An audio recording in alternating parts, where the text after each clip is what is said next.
The following is a sponsored program paid for by Robin Gwaltney Group-RE Results. Welcome to Rochester Real Estate, featuring Robin Gwaltney from Gwaltney Group-RE Results and Andy Brownell. Here's Andy Brownell on Rochester's News Talk, 1340 KROC AM and 96.9 FM. Good morning. Andy Brownell with Robin Gwaltney Group-RE Results. Back to Saturday already. Good morning, Robin. Good morning. I can tell by your good morning you have a lot more energy this morning than I do. So you might have to carry me a little.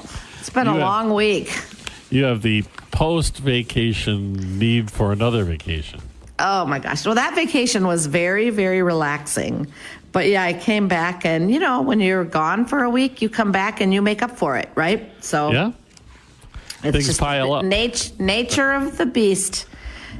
Speaking of piling up, in addition to my workload that I had to catch up, before we left, we thought it would be a good time to, we have a big room under our garage called a pre-stressed room, right? And we still had the original carpet from 18 years ago when we built this house. And that room was used for all the kids to slumber in. So, all our years during the Rochester Better Chance years, we'd come over here with the kids on the weekends or to hang out or to rest, relax, whatever.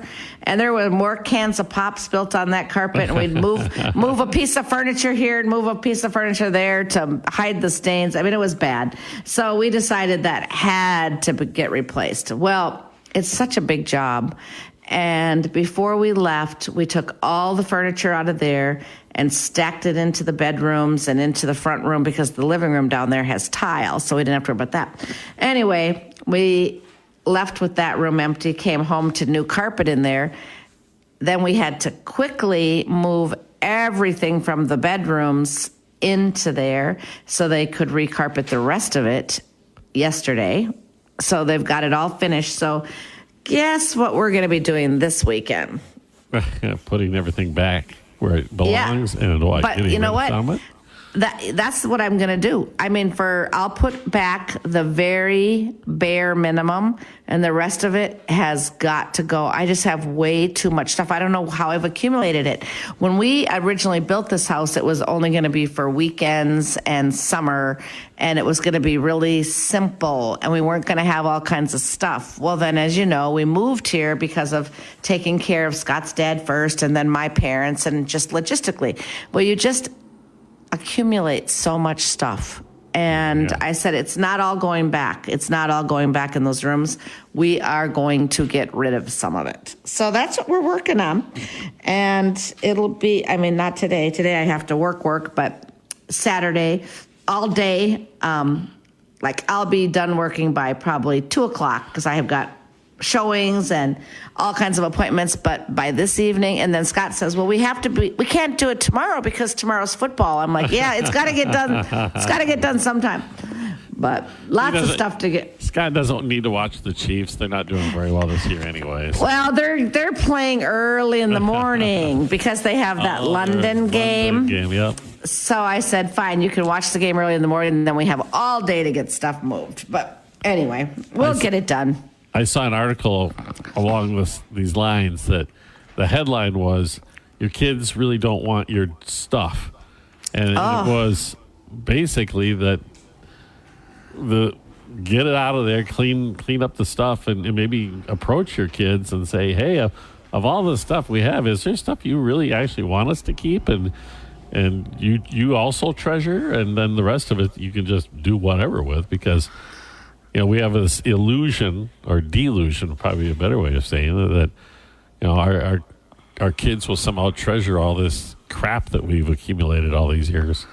Right. I found a big plastic bag under. You know how you have that storage under your staircase? Yeah. Yeah. I found this big plastic bag of T-shirts that I saved. I was always going to have the T-shirt quilts made. You know how you see those quilts made out of all the T-shirts from the different tournaments and whatnot. And I thought, okay, I'm either going to get those quilts made or throw these things away because I'm not going to keep this big bag of T-shirts. And my mom, oh my gosh, my mom used to love to buy Jenna Beanie Babies and Barbies. So she has all kinds of Barbies still in their boxes, and she has tons of Beanie Babies. I'm like, what do you do with all this stuff? The Barbies might still be worth some money. Not so much the Beanie Babies. Yeah. Well, I don't even know about the worth some money, but do kids even want them anymore? Who knows? But anyway, so it's just that kind of stuff. So you're right, though. I mean, after losing both parents last year and cleaning out first the house that they lived in for 50 years and then the house that we moved them into, it's hard. It's a lot of work, and I don't want to leave that. I don't want to leave that work for my kids. So I don't want to have stuff that I don't need. I just really do want to simplify. And I will tell you that has come from selling real estate, because when I go into people's homes and they are just overwhelmed with stuff, it's like, oh my gosh, this is going to be a big job to move from here to your next place. So I'm trying to, not that I'm planning on moving anytime soon, but I just want to make it simple and do the work while I'm fit and healthy and can do the work, right? Yeah. And then it's just a simpler way to live when there's just not clutter and piles and tubs everywhere.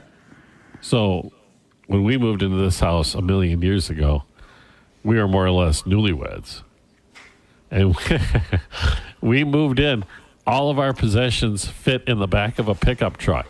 Oh, boy. It was stacked up pretty high in the back of the pickup truck, but it did fit. Oh, wow. Not the case today. No, it's probably going to take you just a few pickup trucks or maybe one semi to get out now. Probably the semi. Yeah.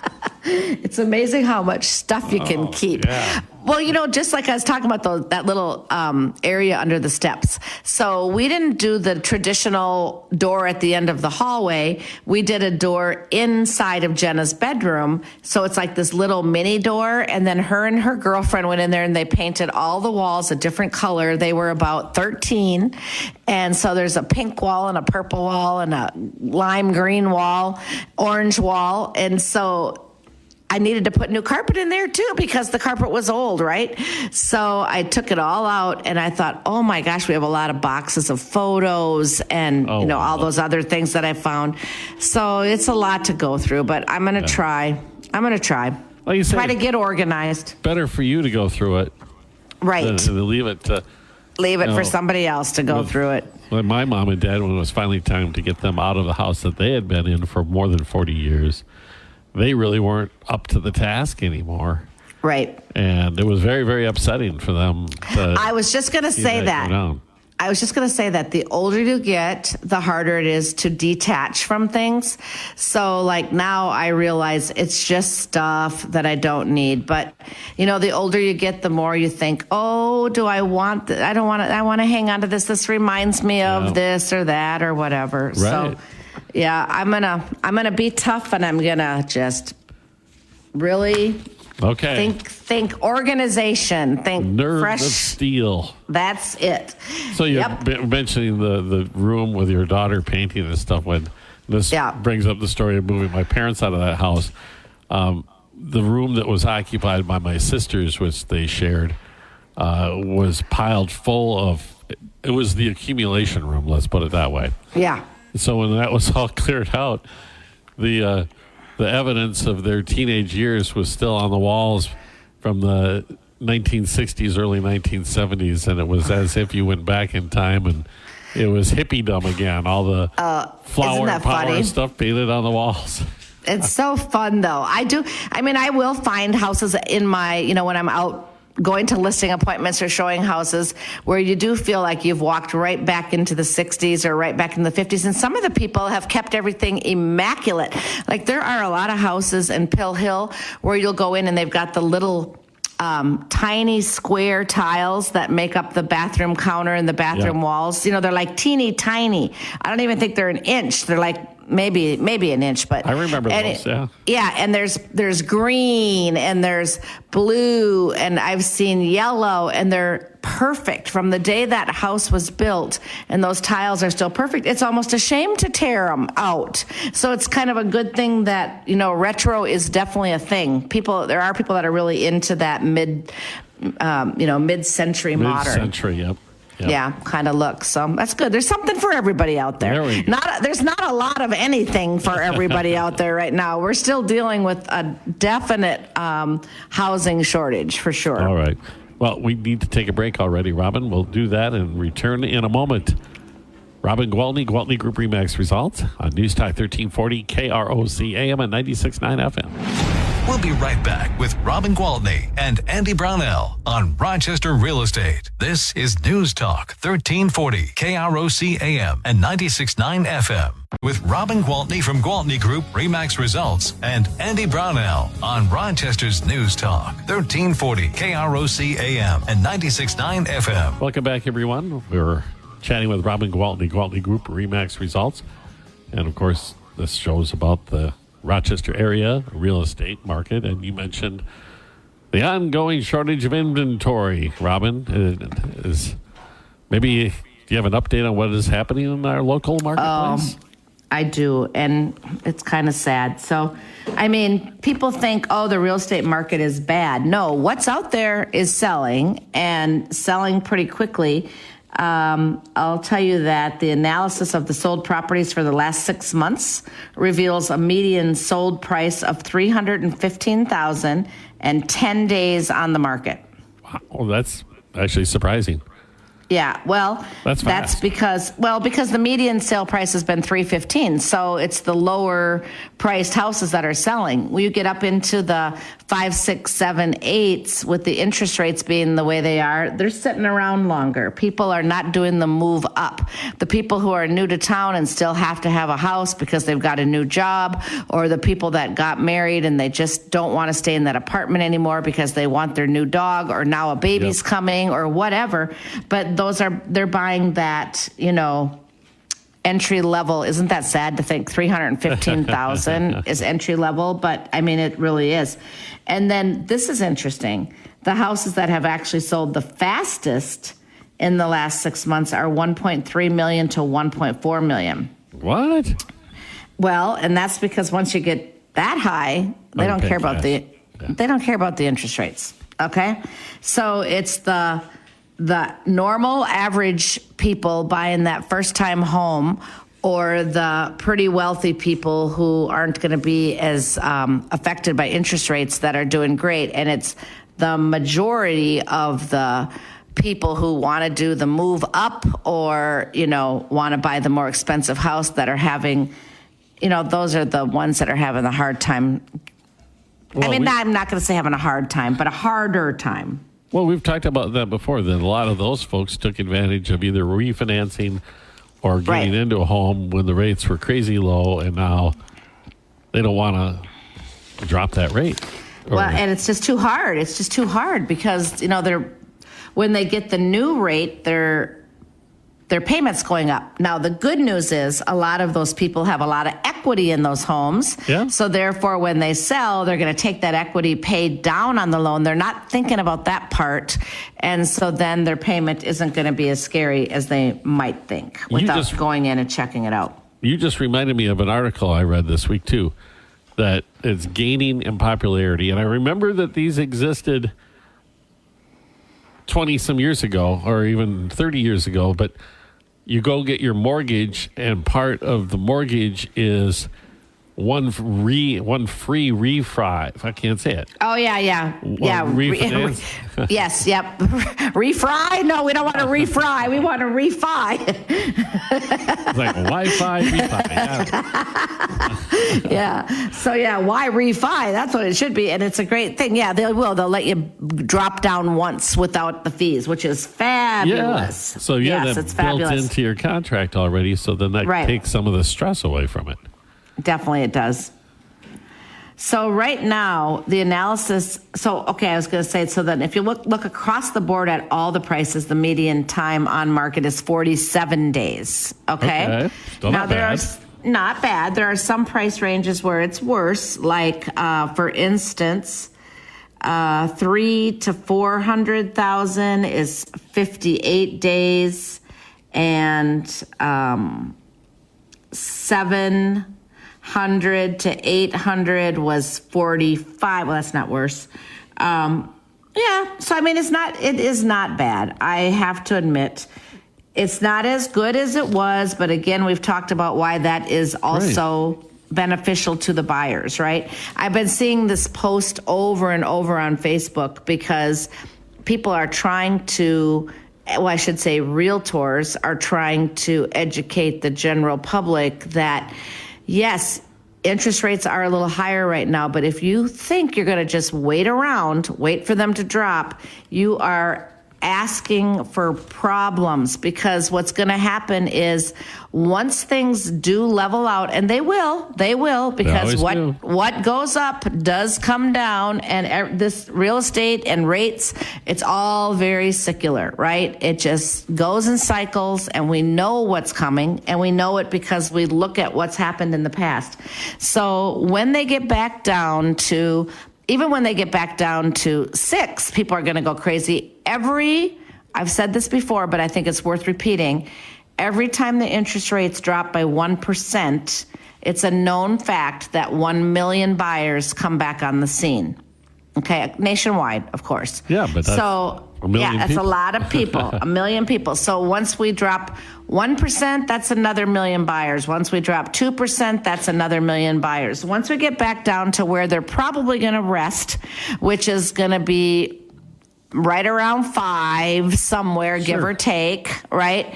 There's going to be tons of buyers. All that pent up energy of those buyers who've been waiting are going to be back in the market.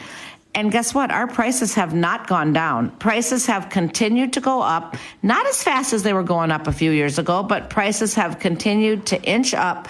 Well, they're going to start going up at a much faster rate when all those buyers are back in the market and the interest rates go down. Yep. So you're going to get right back to the situation where you're in a bidding war. There's 10 other people who want the same house. You're going to write on 5 houses before you get one. When you do, you're going to waive the inspection. And you're going to say, "Oh, I don't care if I'm paying $30,000 over the appraised value. I'll cover that part with cash." And all those scary things that happened just a few years ago are going to be back. So right now, you can write an offer, you can do some negotiating, you can have an inspection, you can ask for the defects to be corrected. You're not necessarily fighting with another buyer. I'm not going to say you never are, because with the shortage of inventory, we're definitely still seeing multiple offers. I mean, it's a thing. It's just that they're not going crazy above I've had a client win with multiple offers with a full price offer. So we didn't even have to go over. We just had better terms. Okay. You know what I'm saying? Yeah, I do so know what like you're we saying. had more money down, or quicker close date, or a combination thereof. Or not contingent on selling another house or something like you that. definitely don't want to be contingent on selling another house if you're in a multiple offer situation. Yes, you can get away now, once again, with writing your offer contingent upon the sale of your home. And, again, that was a thing that when the rates were low, forget about it. No way. No way. And it makes it so much easier, because people will come to me and they'll say, "Now, how does this work? Because I have to sell the house I'm in before I qualify for another mortgage. But if I go out looking at houses now and I have to say that I have to sell my house, how does that work?" So oftentimes we will suggest that people sell their house first, right? And just get that house sold so they know exactly what they profited from the house. They know what they've got in their pocket. And then maybe what they do is they rent the house back from the people who bought it. Now, that's something that people don't think about often. Like when you're negotiating, you say, "Yeah, I'll take your offer if you're willing to rent back to me for 6 months to give me time to go buy a house." So that's a real thing. Or they move somewhere else and rent. And a lot of realtors, including our team, are in control of rental properties and short-term properties. So we've been able to take sellers and say, "We've got a place that you can rent over here without signing a 6-month lease, without signing a 1-year lease, and live there until you find a house. It's not the easiest, most logistical way. So the best way is to be able to write that offer contingent upon the sale of the property.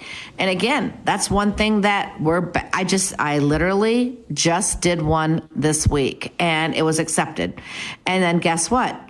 3 days later, I did that on Monday, and by actually Thursday, so 4 days later, my buyers and, of course, sellers had an offer on their property and were able to, well, we haven't yet, but the inspection will be done, and then we'll be able to remove that contingency. So it's back to being able to do that. So there are so many more layers. And I just love when people say, oh, you know what, there's not very many houses. I think I'm just going to sell it on my own instead of list with an agent. All I can say is good luck. I mean, it's not as easy as it might sound. And getting the buyer in there to say, we'll buy the house, that's great. But now making sure that the financing is going to go through, that the appraisal is going to go through, that the house has been priced right, that all the closing stuff, there's just more to it. So let us help you, really, for real. When you're talking about help, your organization, because I know this personally with my children, you're there every step of the way with, hey, I'm calling up because now we need to move to this step, and then there's so many steps that people don't realize happen, and so they just don't realize what happens behind the scenes. It was really sad because.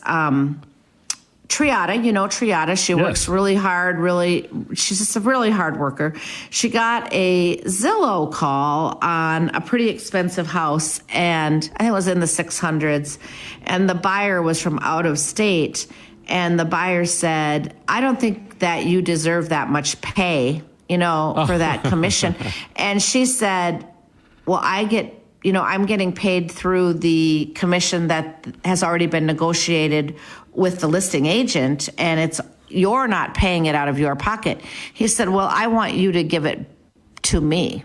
He said, how much are you getting paid? And she told him, and I think on that particular one, it was 3%.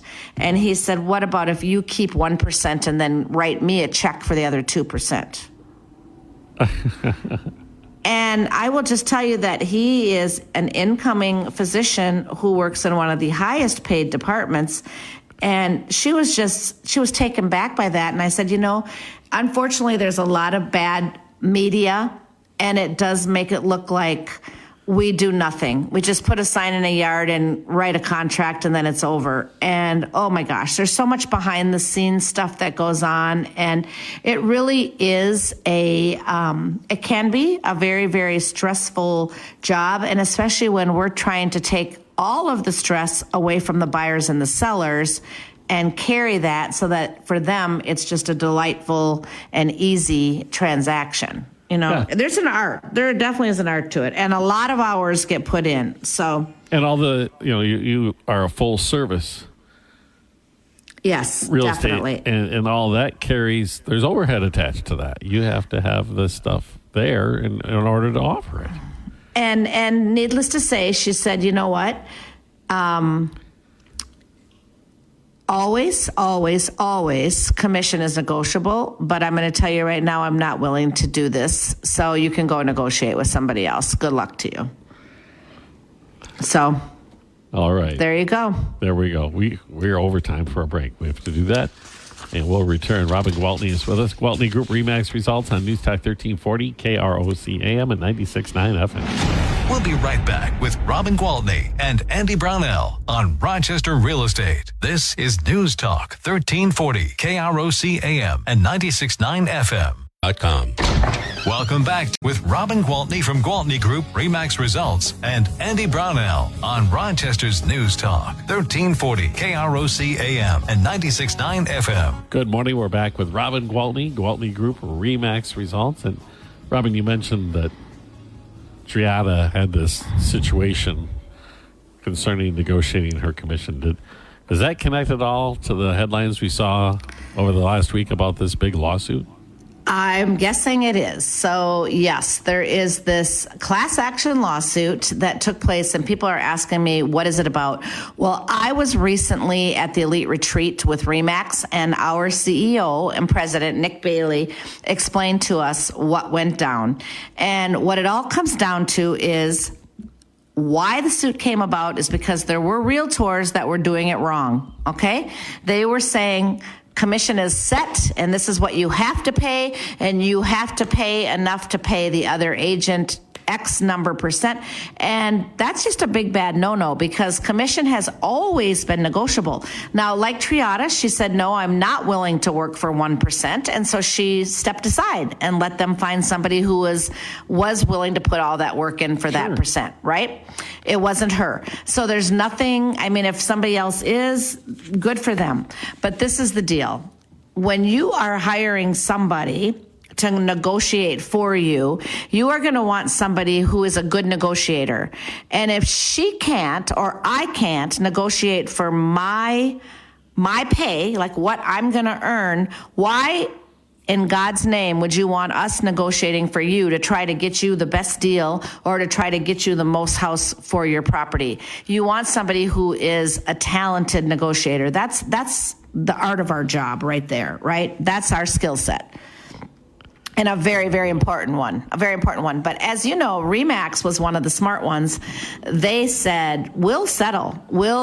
They chipped in $55 million to that big pool of money that, now keep in mind, this is a class action suit. So everybody who bought or sold is entitled if they're in this suit. So they're going to probably get a few $100. The lawyers are going to do great, but the buyers and sellers really aren't gaining anything. How's it going to change the way real estate's done? Probably not at all. Maybe those people that weren't doing it right are going to learn and do it right, and maybe not.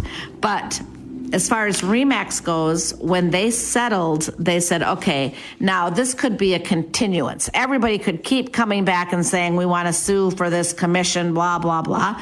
So when they settled, part of their settlement was, and from this day forward, no RE/MAX agent will be involved in any such lawsuit. And so there you go. They were smart.